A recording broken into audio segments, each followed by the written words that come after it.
სხვადასხვა გიფიქრიათ, რატომ ვინახავთ საკვებს მაცივარში?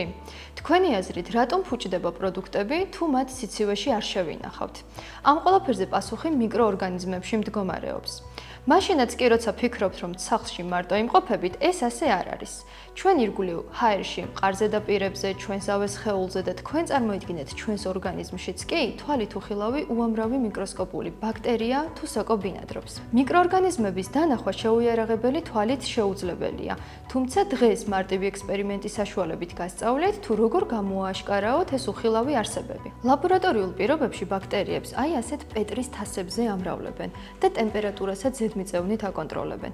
მათ წყალმცენარეებისგან დამზადებულ სპეციალურ ჟელატინზე, აგარ-აგარზე ამრავლებენ და ზრდიან. სახლის პირობებში ამ ექსპერიმენტის შესასრულებლად დაგჭირდებათ ერთჯერადი კონტეინერები, ქათმის ბულიონის კუბი, ბამბის ჩხირები, კოვზი, საკონდიტრო ჟელატინი, შაქარი, მინის ჭურჭელი და წყალი.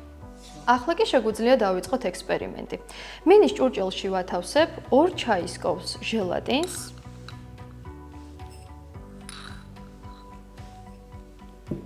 2 ჩაის კოვს შაქარს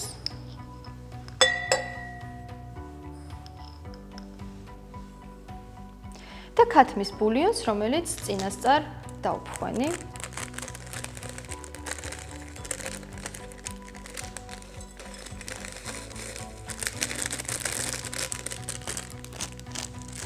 და ვასხამ დაახლოებით 150 მლ ცხელ წყალს.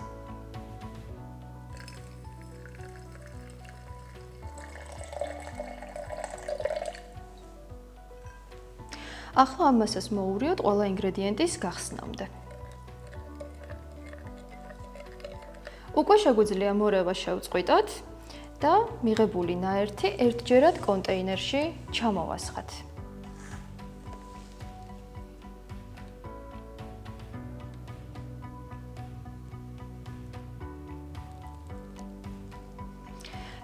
წუთის განმავლობაში შეგიძლიათ კონტეინერი თავღია დატოვოთ და ამის შემდგომ უათავსოთ თავდახურულ მდგომარეობაში მაცივარში მხოლოდ 1 ღამით. მაცივრიდან გამოღების შემდგომ მიკროორგანიზმების საკვები არე გამყარებულ მდგომარეობაში დაგხვდებათ. და აი ასე გამოიყურება. ბაქტერიული და სოკოს ნიმუშები ბამბის ჩხირის საშუალებით ავიღეთ საპირფარეშოდან, აბაზანიდან, ფეხსაცმლის ძირიდან, პირის ღრუდან და ჰაერიდან. აღებული ნიმუშები ბამბის ჩხირის გამოყენებითვე ზიგზაგისებური მოძრაობით შეგვიძლია დავიტანოთ საკვებ არეზე.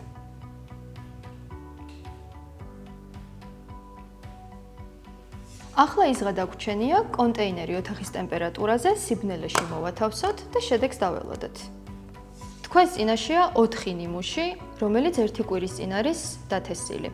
პირველი ნიმუში საშხაპიდან არის აღებული. მეორე პირის ღრუდან. მესამე უნიტაზიდან. ხოლო მეოთხე ჰაერიდან. თუმცა თუ ნებისყოფა გეყოფათ და შედეგს 3 კვირა დაელოდებით, თქვენ წინაშე სოკოებისა და ბაქტერიების მრავალფეროვანი სამყარო გადაიშლება. ახლა კი დრო მიკროორგანიზმების შესახებ მეტი გავიგოთ და ავხსნათ, რა პროცესი მიმდინარეობს პეტრის თასზე ნიმუშების დათესვის შემდეგ. ბაქტერია 2 მიკრომეტრის ზომის პროკარიოტული, ანუ უბირთო მიკროორგანიზმია, რომელიც ქვიშის მარცვალზე 500-ჯერ უფრო პატარაა. შედარებისთვის ყველაზე პატარა რამრისი დანახვაც ადამიანის თვალს შეუძლია თმის ღერის სიგანეა, რომლის ზომაც დაახლოებით 40 მიკრომეტრია. როგორც მივხვდით, ბაქტერიები ჩვენი თვალისთვის უხილავი მათი მცირე ზომის გამო არიან და მხოლოდ მიკროსკოპში ჩანან. ერთადერთი გზა, რომ ისინი შეუიარაღებელი თვალითაც დავინახოთ, შესაფერის საკვებ არეზე მათი გამრავლება და გაზრდაა. ასე ისინი ბაქტერიების დიდ ჯგუფს, ანუ კოლონას წარმოქმნიან. ბაქტერიები მრავალნაირი ფორმისა და ზომის არსებობს. სფერული ფორმის კოკები, ჩხირის ფორმის ბაცილები, სპირალური ფორმის სპირილები და სპიროქეტები, მოღუნული ჩხირის ფორმის ვიბრიონები. სხვადასხვანაირი ბაქტერია ერთმანეთისგან განსხვავებულ კოლონებს წარმოქმნის. ზოგიერთი ბაქტერია ადამიანისთვის საშიშია და ორგანიზმში მოხვედრის შემდგომ ისეთ დაავადებებს იწვევს, როგორიცაა ტუბერკულოზი, ტეტანუსი, ქოლერა, ყივანახველა, ბოტულიზმი და სხვა. თუმცა ჩვენს ორგანიზმში, კერძოდ კი ნაწლავებში, ბინადრობენ სასარგებლო ბიფიდური ბიფიდობაქტერიები, ლაქტობაცილები და ნაწლავის ჩხირები, რომლებიც საკვების მონელებაში გვეხმარება. ბაქტერიების საკვები პროდუქტების დასამზადებლადაც აქტიურად გამოიყენება. მაგალითად, რძემჟავა ბაქტერიების საშუალებით იოგურტს, მაწონს, ხაჭოს, ყველსა და რძის სხვა პროდუქტებს ამზადებენ, ბოსტნეულს ამწნილებენ და ასე შემდგომ. მეორე მხრივ, მიკროორგანიზმებს საკვების გაფუჭებად შეუძლიათ, თუ კი ხელსაყრელი პირობები ექნებათ. ამ პროცესშიც ბაქტერიები და ობის სოკოები მონაწილეობენ, რომლებიც ჩვენს დღევანდელ ექსპერიმენტში მრავლად გამოჩნდა. თუ კი პროდუქტებს ცივ, შრალ გარემოში შევინახავთ, ან და მარილს მოვაყრით, ამით სოკოებისა და ბაქტერიების გამრავლებასაც შევაფერხებთ. მეორე მხრივ, მიკროორგანიზმები კარგად მრავლდება, თუ გარემო თბილი და ტენიანია, პროდუქტს კი მარილი არ აქვს. შესაბამისად, საკვები ამ დროს ბევრად მარტივად ფუჭდება. ობის სოკოებიდან განსაკუთრებით აღსანიშნავია პენიცილიუმი, რომელიც ხშირად ხილსა და ბოსტნეულზე ჩნდება. თავდაპირველად პენიცილიუმს თეთრი შეფერილობა აქვს, შემდეგ კი იგი მომწვანო მოლურჯო ფერს იღებს. სწორედ ესაა ობი, რომელსაც პურზე ხშირად შენიშნავთ. ამ სოკოსგან ამზადებენ ბაქტერიული დაავადებების საწინააღმდეგო ანტიბიოტიკს პენიცილინს. ობის სოკოებს მიეკუთვნება შავი შეფერილობის მუკორიც, რომელიც ასევე ხილსა და პურზე ჩნდება. იმედია დღევანდელი ექსპერიმენტით ნათელი მოვფინეთ მიკროორგანიზმების მრავალფეროვან სამყაროს და დარწმუნდით, რომ ისინი მართლაც ყველგან არიან. სწორედ ამიტომ არასდროს დაგავიწყდეთ ხელების დაბანა, სახლში კი საგარეო ფეხსაცმლით არ გაიაროთ.